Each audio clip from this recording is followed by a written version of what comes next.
저희는 하박국 강해 위기의 시대 하나님을 구하다 이 시리즈 말씀을 마무리를 하려고 합니다. 아쉬우신가요? 네. 그동안 이 말씀들을 통해서 상당히 낯설었던 이 하박국서와 여러분들이 좀 친해지는 그런 기회가 되었기를 바랍니다. 그리고 무엇보다도 이 하박국 본문에서 만났던 그 하나님, 위기의 시대 우리를 위해서 일하시고 정말 우리가 붙들어야 될 그 하나님과 더 친해지셨기를 바랍니다. 제가 이 말씀 시리즈를 시작할 때쯤 코로나 블루라는 그런 말이 유행을 했었죠. 코로나 시대, 코로나 때문에 우울하다는 뜻입니다. 근데 지금은 코로나 블루가 아니라 코로나 레드라는 말이 돌고 있습니다. 화가 난다는 거예요. 코로나 때문에 분노가 쌓인다는 겁니다. 이런 시기에 우리에게 가장 필요한 것이 무엇일까요? 여러 가지를 우리가 말할 수 있겠지만 그 중에 하나는 기쁨입니다. 기쁨은 정말로 우리에게 필요합니다. 왜냐하면 기쁨은 힘이기 때문입니다. 왜냐하면 우리는 기쁨을 위해서 창조되었기 때문입니다. 기쁨이 없으면 우리는 약해지기 때문입니다. 특별히 우리 그리스도인에게는 기쁨이 경쟁력입니다. 그러므로 우리는 기쁨을 회복해야 합니다. 무엇보다도 이 시기에. 그런데 기쁨도 종류가 있죠. 하나는 그냥 자연스러운 기쁨입니다. 좋은 일이 생기면 기뻐하는 기쁨이죠.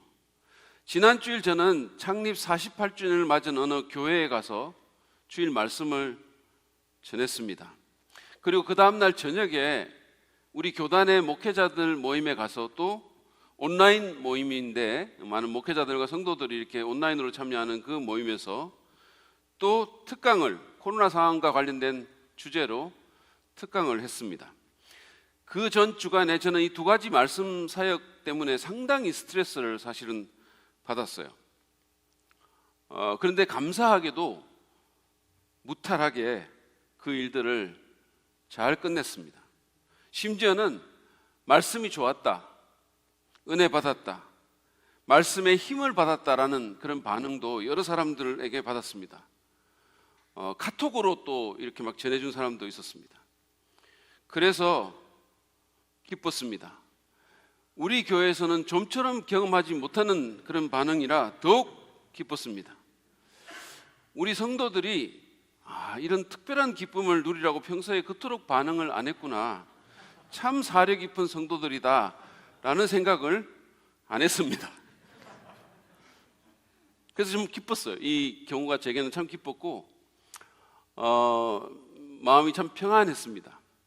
그리고 또 하나 기뻤던 것은 여러 가지가 있었습니다. 사실은 다저스가 월드시리즈 우승한 것도 기뻤고, 우리 정재영 전도사님의 그 장인어른 되시는 박상복 목사님이 유통기한 다 돼가는 또는 넘어간 많은 음식물을 갖다 줘서 기뻤고, 근데 정말 또 하나 지난 주간에 제게 특별히 기뻤던 것은 아까 강구한 것처럼 송안초등학교 주차장을 사용할 수 있게 된 일입니다. 알다시피 저희 교회 주차장 공간은 제한되어 있고 이 동네 주차 사정은 날이 갈수록 안 좋아지고 있어가지고 제가 그게 늘 마음의 짐이 되었거든요.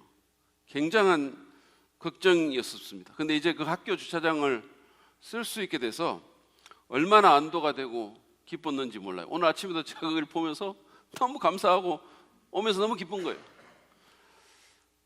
이런 기쁨은 지극히 정상적인 기쁨입니다. 이거는 특별히 신앙이 없는 사람들도 이렇게 기뻐할 수 있습니다. 근데 이것과는 또 다른 차원의 기쁨이 있죠. 학교에서 주차장 사용을 허락하지 않았는데, 다저스가 다 졌는데, 설교와 특강을 망쳤는데도 기뻐하는 기쁨이 있습니다.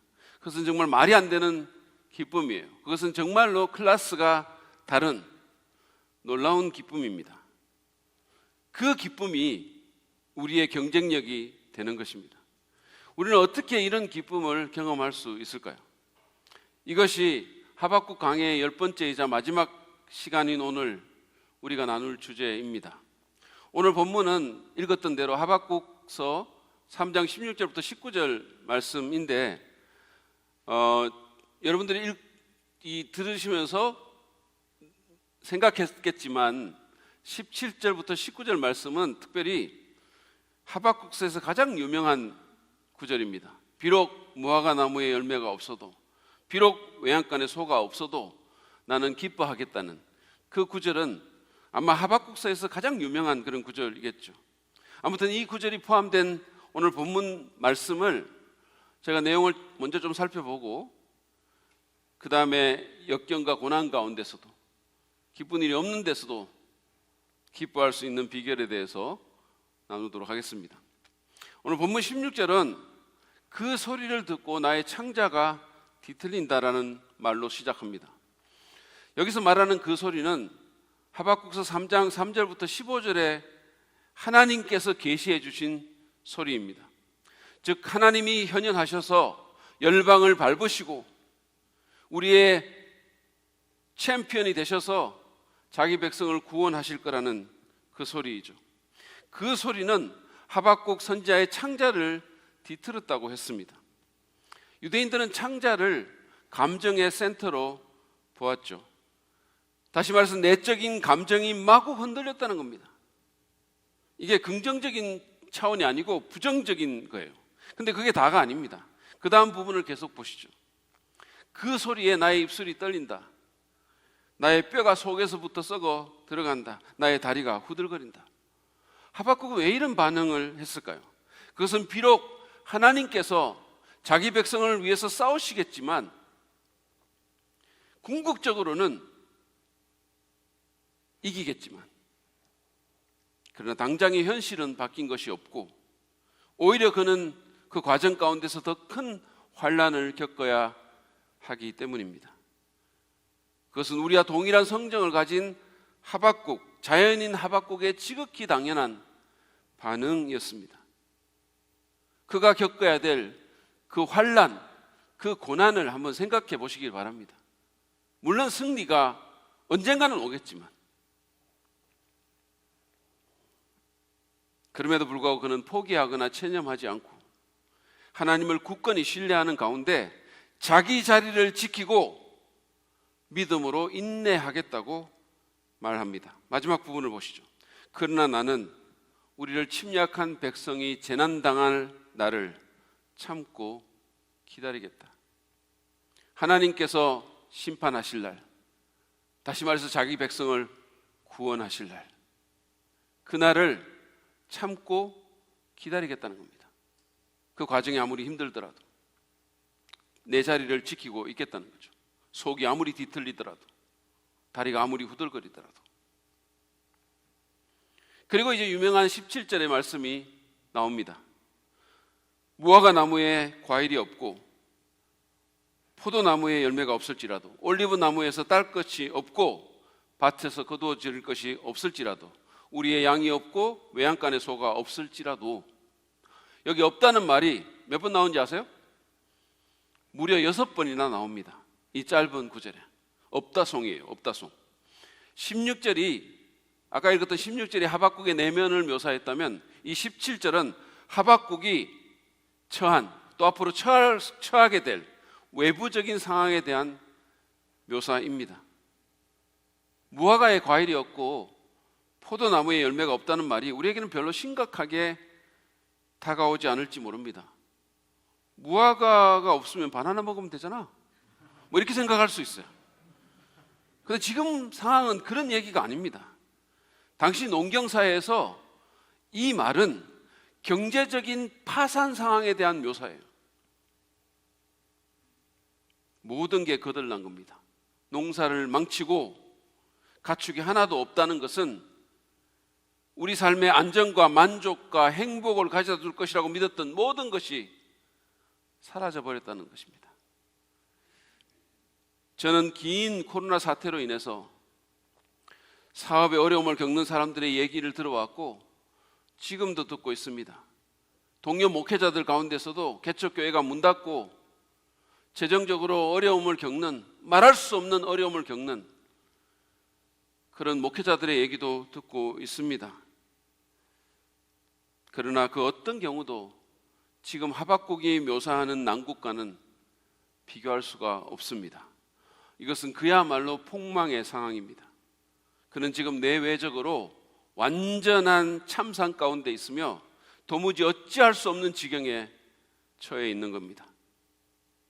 그런데 18절은 이런 상황 가운데 있는 하박국의 반응을 적고 있는데 그야말로 완전한 반전입니다. 한번 보시죠. 나는 주님 안에서 즐거워하련다. 나를 구원하신 하나님 안에서 기뻐하련다. 이게 어떻게 가능한 일입니까? 원어 성경은 바니라는 히브리어로 시작하는데 이 용어는 그러나 나는 정도로 번역할 수 있습니다. 비록 아무것도 없을지라도, 비록 내 삶의 행복과 만족과 안정을 가져다 준다고 믿는 그런 것들이 사라지더라도 그러나 나는 여전히 기뻐하겠다고 선언합니다. 16절에서 보듯이 그의 속이 떨리고 다리가 흔들리고 17절에서 보듯이 현실은 황폐하지만 하박국은 기뻐하고 즐거워하겠다고 단호히 외치는 것입니다. 무엇이 그로 하여금 그렇게 할 수 있게 했을까요? 그것은 바로 자신의 주님, 자신의 구원자 하나님 때문이었습니다. 그분이 그의 이 말도 안 되는 기쁨의 근원이었습니다. 그 즐거움의 뿌리였습니다. 하박국은 그분이 이루셨고 또 앞으로 이루실 그 구원으로 말미암아 이런 참담한 상황 가운데서도 낙심하거나 절망하지 않고 자신의 자리에서 오히려 크게 기뻐한 것입니다. 19절은 하박국의 찬양의 고백입니다. 18절에서 그는 하나님 때문에 즐거워하고 기뻐한다고 했는데 19절은 그 기쁨과 즐거움의 내용입니다. 19절 말씀 보시죠. 주 하나님은 나의 힘이시다. 나의 발을 사슴의 발과 같게 하셔서 산등성이를 마구 치닫게 하신다. 여기 힘으로 번역된 히브리어 하일은 육체적으로 강하고 용맹한 그런 힘을 의미하기도 하고 재능이나 능력을 가리키기도 하고 재물과 부 또는 군대를 의미하기도 합니다. 따라서 하나님이 나의 힘이시라는 고백은 그분이 하박국과 하나님을 믿는 하나님 백성의 힘이고 능력이고 부이고 군대라는 것입니다. 그 하나님께서 하박국의 발을 사슴의 발과 같이 하셔서 산등성이를 마구 치닫게 하신다고 그는 말했습니다. 이 말은 힘 대신 하나님이 하박국을 견고하게 하셔서 하박국의 내면에 필요한 것들을 채워주셔서 그로 하여금 승리하게 하실 것이라는 뜻입니다. 그가 처한 현실은 힘들고 괴로운 것이지만 하나님께서 그 하박국을 붙드셔서 현실에 굴복하지 않게 하시고 믿음을 버리지 않게 하시고 일어나게 하시고 싸움에서 승리하게 하실 것입니다. 그래서 하박국은 말도 안 되는 이 상황에서 기뻐하고 즐거워합니다. 그리고 19절 하반절에서 밝히고 있는 것처럼 노래할 수 있었던 것입니다. 말도 안 되는 이 상황에서. 이 말씀을 통해서 저는 어려운 상황에서도 기뻐할 수 있는 두 가지 비결을 여러분과 더불어 생각해 보기를 원합니다. 첫 번째로, 고난과 역경 가운데서도 기뻐하려면, 말도 안 되는 기쁨을 우리가 누리려면 우리는 그 기쁨을 선택해야 하는 겁니다. 우리는 흔히 이 기쁨을 좋은 상황에 자연스럽게 따라오는 감정적인 반응이라고 생각합니다. 이를테면 제가 서론에서 말한 것 같은 그런 좋은 일이 있을 때 우리가 자연스럽게 본능적으로 느끼게 되는 그런 감정을 기쁨이라고 이해하는 거죠. 근데 만약에 이것이 기쁨이라면 우리는 결코 어려운 상황 가운데서도 기뻐할 수는 없습니다. 결코. 그러나 성경은 기쁨을 그런 본능적인 감정이라고 말하지 않습니다. 오히려 기쁨은 우리가 선택하는 것입니다. 그렇지 않다면 우리에게 항상 기뻐하라고 명령했을 리가 없습니다. 항상 좋은 일이 생기지 않는데 어떻게 항상 기뻐하라고 명령하겠습니까? 여러분, 그리고 기쁨이 명령해서 될 일입니까? 그것도 항상 기뻐하라는 게 명령해서 될 일입니까? 여러분은 누가 기뻐해라고 여러분에게 야 기뻐해 라고 명령하면 어떻게 반응하시겠어요? 아마도 그것 때문에 더 안 기뻐질 겁니다. 그 말 때문에 그나마 있던 기쁨까지 사라지게 될 겁니다. 저는 지금까지 살면서 한 번도 누가 저한테 기뻐하세요, 기뻐해 이렇게 말하는 걸 들어본 적이 없어요. 한 번도. 근데 성경은 우리에게 그렇게 명령하는 겁니다. 기뻐하라고. 그것은 기쁨이 본능적인 감정과 연관된 것이 아니라 우리의 선택임을 강하게 시사합니다. 적어도 하나님은 그렇게 생각한다는 거예요. 오늘 본문에도 보면 하박국은 즐거워한다, 기뻐한다 라는 말을 할 때 의지를 강조하는 표현을 하고 있는 겁니다. 한글 성경에 기뻐하련다, 즐거워하련다, I will rejoice. 근데 히브리 원어로 보면 이것은 더 잘 보이는데 하박국은 여기서 코어트티브라고 말하는 그 1인칭 의지 표현법의 동사 형태를 써서 이 반응이 자신의 의지로 인한 것임을 뚜렷이 드러내고 있는 겁니다. 여러분, 기쁨은 단순한 수동적 감정이 아닙니다. 사실 그런 것이라면 하박국은 절대로 기뻐할 수 없었습니다. 본문에서도 본 것처럼 그의 자연스러운 감정은 혹시라도 우리가 착각할까 봐 16절에서 자기의 감정을 적어놓고 있잖아요. 자신의 자연스러운 감정은 혼란과 떨림과 두려움이었었어요. 그리고 외적인 상황도 지금 총체적인 난국입니다. 그런 내외의 어두운 상황 속에서 그는 기쁨을 선택한 것입니다. 우리도 그래야 합니다. 우리는 상황이나 본능적인 감정의 노예가 아닙니다. 우리가 만약에 계속해서 이런 감정 또는 이런 본능에 이끌려 다닌다면 우리는 아직도 어린아이의 수준을 벗어나지 못하고 있는 거죠. 아이일수록 그러는 거죠. 아니면 동물들하고 비슷한 거죠. 여러분, 인간의 위대함은 우리가 그런 것들을 뛰어넘을 수 있는 이성적, 의지적 존재라는 데 있는 것입니다.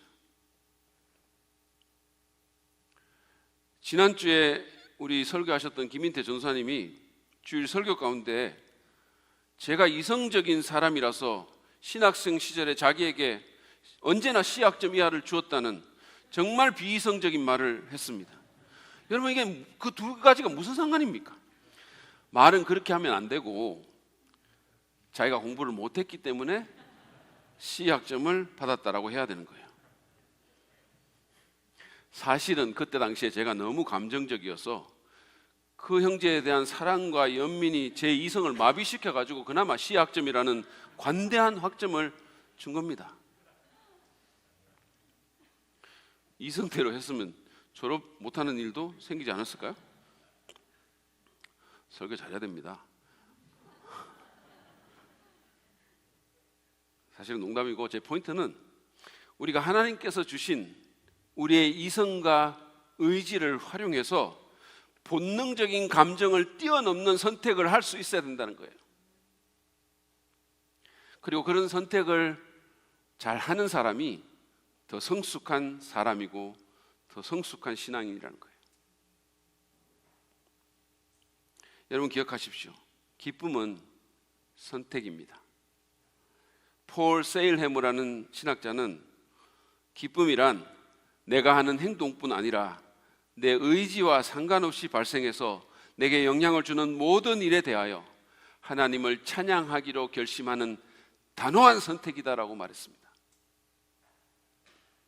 내가 하는 모든 행동, 내 의지와 상관없이 내게 일어나는 모든 일에 대해서 하나님을 찬양하기로 결심하는 단호한 선택이 기쁨이다 그랬어요. 이를테면 복음을 전하는 일로 심한 매를 맞고 빌립보 지하 감옥에 갇혔던 그 사도 바울이 그 감옥 안에서 하나님을 찬양하기로 선택한 그것이 바로 진정한 기쁨이라는 거예요. 누구도 흔들 수 없는. 이처럼 기쁨은 본능적인 감정이라기보다는 우리의 선택이기 때문에 우리는 기쁨을 훈련할 수 있습니다. 존 올트버그는 이런 말을 했어요. 기뻐하는 것은 배워야 하는 기술이다. 그냥 저절로 되는 게 아니라는 거예요. 당신의 기쁨은 당신의 책임이다. 당신의 친구, 부모, 배우자, 자녀, 상사가 아닌 당신의 책임이다.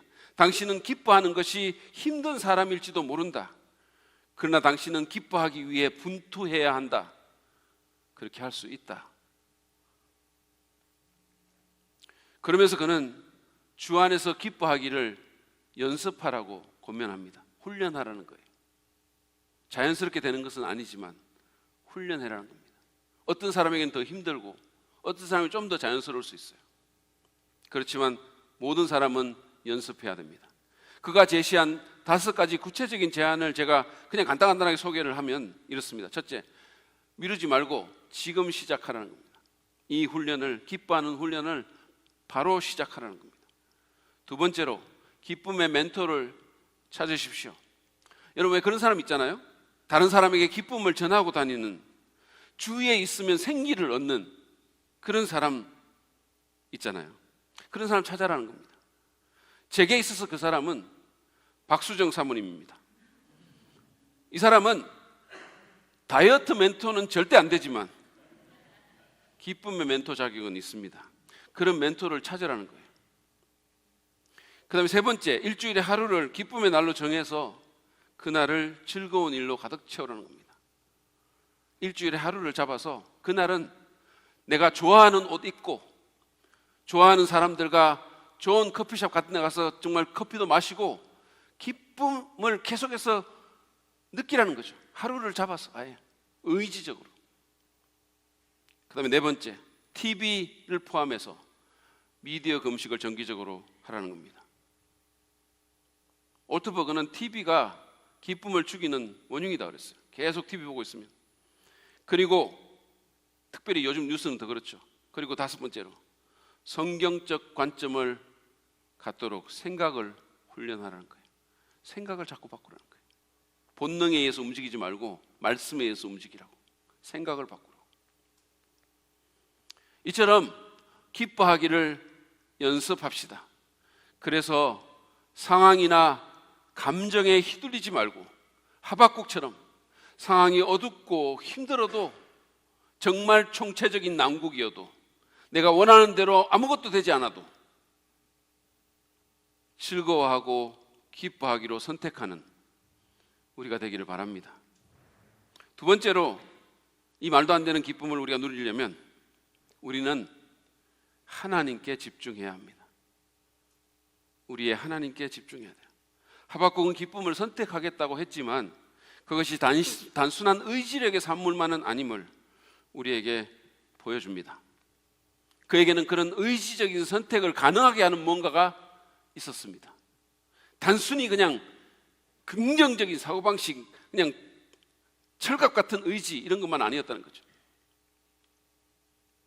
뭔가가 있었는데 그것은 바로 하나님이셨습니다.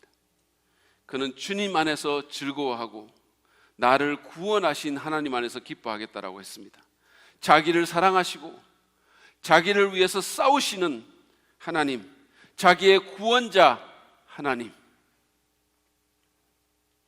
결국은 자기를 승리하게 하실 하나님, 모든 것을 합력해서 선을 이루실 하나님, 절대로 자기를 버리지 않으실 그 하나님이 계시기 때문에 그는 이런 총체적인 난국 가운데서도 기쁨을 선택할 수 있었던 것입니다. 앞서 제가 인용했던 폴 세일해머는 기쁨에 대해서도 이런 말도 했습니다. 들어보세요. 기쁨이란 내 삶의 사소한 일까지도 모두 하나님이 통제하신다고 믿는 굳건한 확신이다. 그래서 궁극적으로 모든 일이 잘 되리라 믿는 조용한 자신감이다. 멋지지 않습니까? 결국 참된 기쁨은 믿음의 산물이라는 거예요. 믿음 좋은 사람은 이런 기쁨 할 수 있다는 거예요. 우리는 흔히 믿음 좋은 사람은 인상 쓰고 있고 맨날 심각하고 까다롭고 아주 종교적이라고 생각하죠. 근데 진짜 믿음 좋은 사람은 기쁨이 넘치는 사람이라는 거예요. 모든 것을 합력해서 선을 이루시는 그 하나님이 내 삶의 사소한 일까지도 다 통제하신다고 믿는 그 믿음이 우리로 하여금 어떤 상황에서도 기쁨의 선택을 가능하게 한다라는 겁니다. 물론 하박국처럼 당장은 어려울 수 있죠. 사실 하박국 1장과 3장은 상황적으로 하나도 달라진 게 없어요. 근데 우리가 본 것처럼 1장에서 하나님께 언제까지 그러실 거냐고 불평하고 도대체 뭐 하시냐고 그렇게 의심을 표하던 하박국이 3장에서 기뻐하게 된 것은 상황 때문이 아니라 그가 집중한 하나님 때문에 그렇게 된 겁니다. 하나님께 집중하는 가운데 하나님의 위엄을 그가 보았고 그분의 계획을 들음으로 인해 하나님이 모든 것을 통제하시고 궁극적으로 모든 일을 잘되게 하실 것임을 그가 믿게 되었기 때문입니다. 그래서 1장의 하박국과 3장의 하박국이 그렇게 다른 거예요. 릭 워렌 목사님의 사모님이신 K 워렌 사모님의 얘기입니다. 이 분은 자신의 셋째자 막내인 매튜를 임신했을 때 굉장히 어려웠습니다. 일시적인 마비 증세에 시달리기도 했고 3개월 동안 병원에 입원해서 침대에 누워만 있기도 했고 엄청난 고생을 했습니다. 몸이 너무너무 안 좋았기 때문에 그녀는 혹시 애가 잘못되지는 않을까, 아니면 자신이 어떻게 되는 것은 아닐까라는 굉장한 걱정에 휩싸였습니다. 1985년 부활주일에 그녀는 가족과 함께 교회에도 가지 못하고, 미국 최대의 명절인데 가족과 함께 교회에도 가지 못하고 혼자 침상에 누워 있었습니다. 그녀는 TV로라도 예배를 드리려고 했는데 리모컨을 떨어뜨리는 바람에 그것조차 할 수가 없었어요. 몸을 움직일 수가 없으니까 간신히 온갖 힘을 다해가지고 옆에 있는 성경을 집어서 펼쳤는데 하박국 3장이 나왔습니다. 그리고 그녀의 눈이 오늘 우리의 본문인 3장 17절부터 19절에 머물렀어요. 사모님은 이것을 주님께서 자신에게 주시는 말씀으로 받았습니다.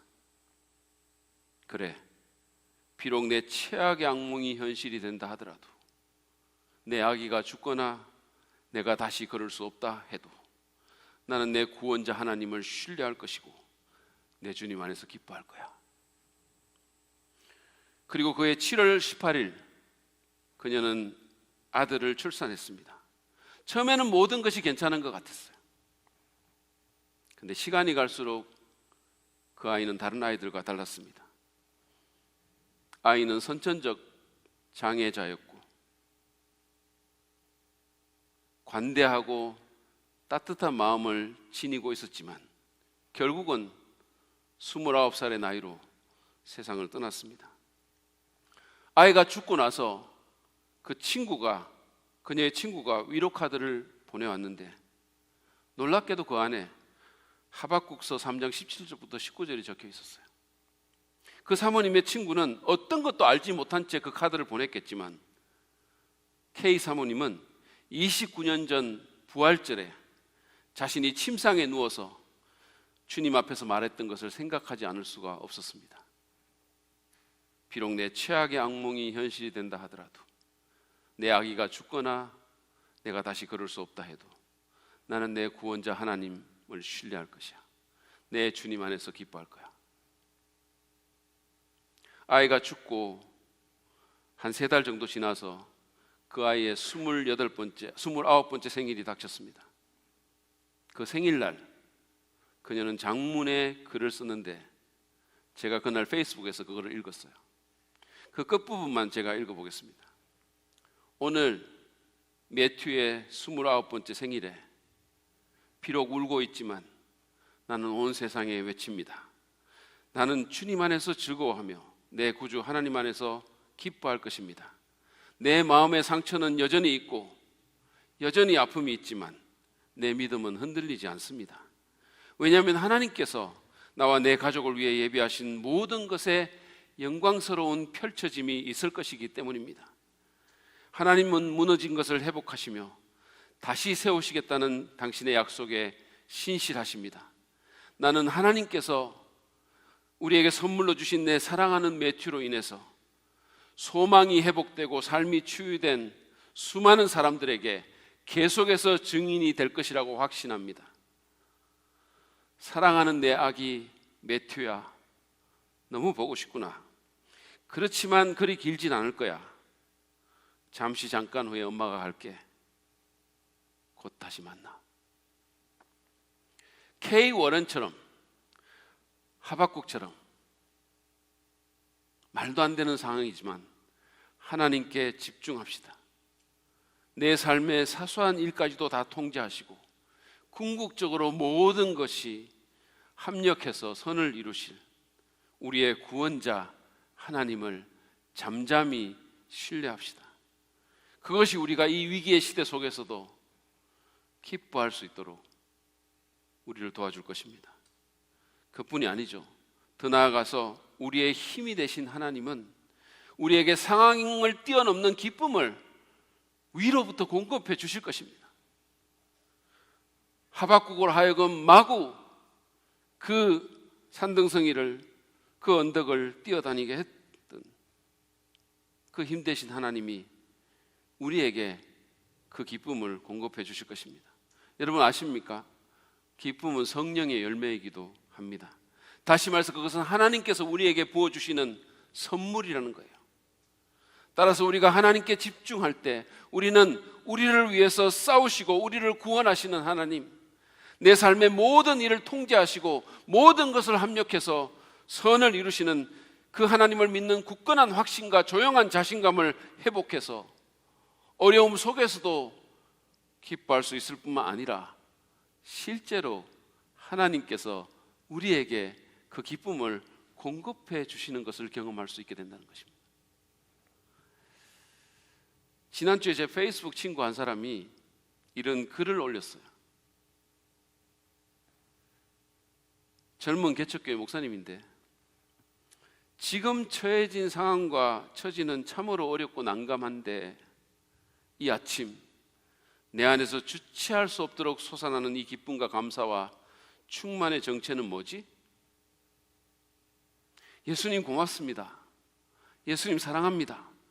아, 누구라도 예수 사랑으로 마구 안아주고 싶다. 누구라도 예수 이름으로 마구마구 축복해주고 싶다. 어렵고 난감한 상황 가운데 그는 자신도 의아할 정도로 이렇게 샘솟는 기쁨을 경험한 것입니다.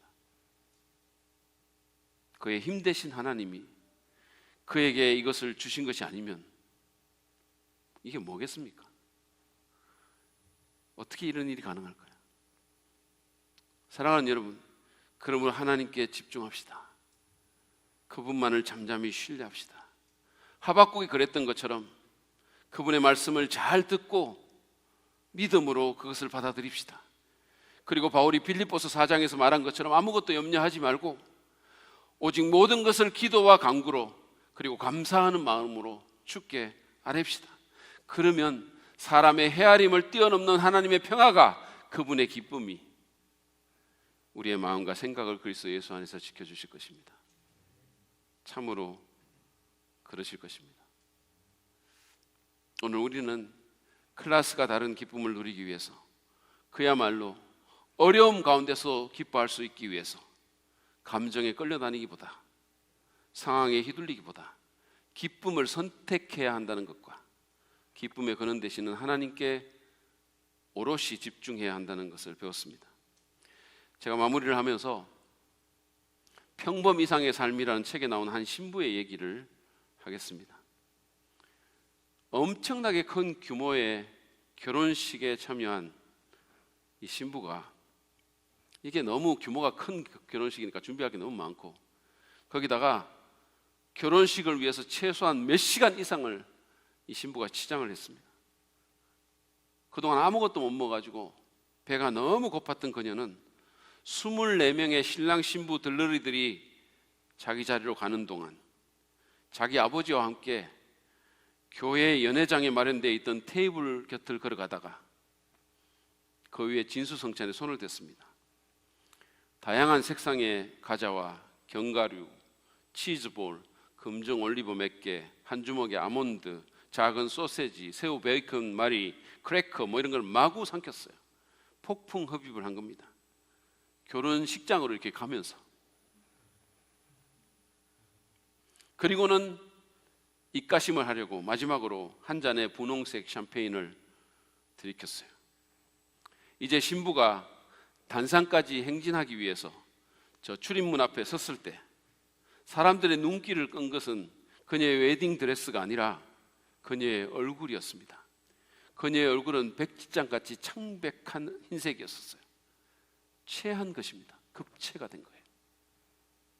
단상을 향해서 걷고 있는 이 신부는 안전핀이 뽑힌 살아있는 수류탄이었습니다. 그녀가 신부의 어머니 앞을 막 지날 때 그녀는 폭풍 구토를 했습니다. 모든 것을 깨어낸 거예요. 온갖 색깔의 그 모든 것들을. 신부의 들러리들과 신랑과 반지 운반자와 신부 어머니까지 오물이 튀었습니다. 그 결혼식이 어떻게 됐을까요? 엉망진창으로 끝이 났을까요? 그렇지 않았습니다. 오히려 그 결혼식은 잠시 난감했지만 더욱 즐겁고 감동적으로 진행됐습니다. 왜 그랬을까요? 그것은 신랑 때문이었습니다. 신랑은 그 신부를 극진히 보살폈고 결혼식 내내 그녀를 팔로 부축해 댔습니다. 부축해 주었습니다. 그 어떤 신랑도 그렇게 한 적이 없을 정도로 다정하게 신부에게 입을 맞췄어요. 온갖 것을 개어낸 그 입에 말입니다. 모든 사람들은 그 모습을 보면서 미소와 함께 눈물을 짓지 않을 수가 없었습니다. 10년 후에 이 부부는 이 재난을 기념하기 위해서 당시의 하객을 다 초대해서 영상으로 그 결혼식을 다시 봤습니다. 그리고 모두가 이때는 박장대소를 하면서 눈물까지 흘리면서 즐거워하고 기뻐했습니다. 이 이야기 후에 오트버그는 이렇게 질문합니다. 모든 것이 잘못된 상황에서 어떻게 모든 사람들이 즐거워할 수 있었을까? 대답은 그 모든 혼란에도 불구하고 신부에게 그 신랑이 있었기 때문이라는 거예요. 그래서 그날은 여전히 즐거운 날이었습니다. 어떤 일이 벌어졌건 말이죠. 여러분, 우리에게도 그런 신랑이 있습니다. 바로 최고의 신랑 되신 예수 그리스도이십니다. 이뿐만 아니라 온 몸으로 더러운 것을 쏟아내는 우리이지만 우리를 창피하게 생각하지 않으시고 오히려 우리의 더러운 손을 잡으시고 더러운 입에 키스해 주시는 분, 우리가 어렵고 난감한 상황에 처했을 때 더욱 우리를 동정하시고 우리에게 가까이 오시는 분, 그분이, 그 신랑이 어떤 상황에서도 우리와 함께 하시고 우리의 손을 잡아주시기 때문에 우리는 고통이 가득한 세상 가운데서도, 이 위기의 시대 가운데서도 기뻐할 수 있는 겁니다. 그러므로 사랑하는 여러분, 그분과 동행하고 그분께 온전히 집중하고 그분만을 신뢰함으로 클래스가 다른 기쁨, 그야말로 말도 안 되는 기쁨을 경험하는 축복이 여러분 모두에게 있으시기를 간절히 바랍니다.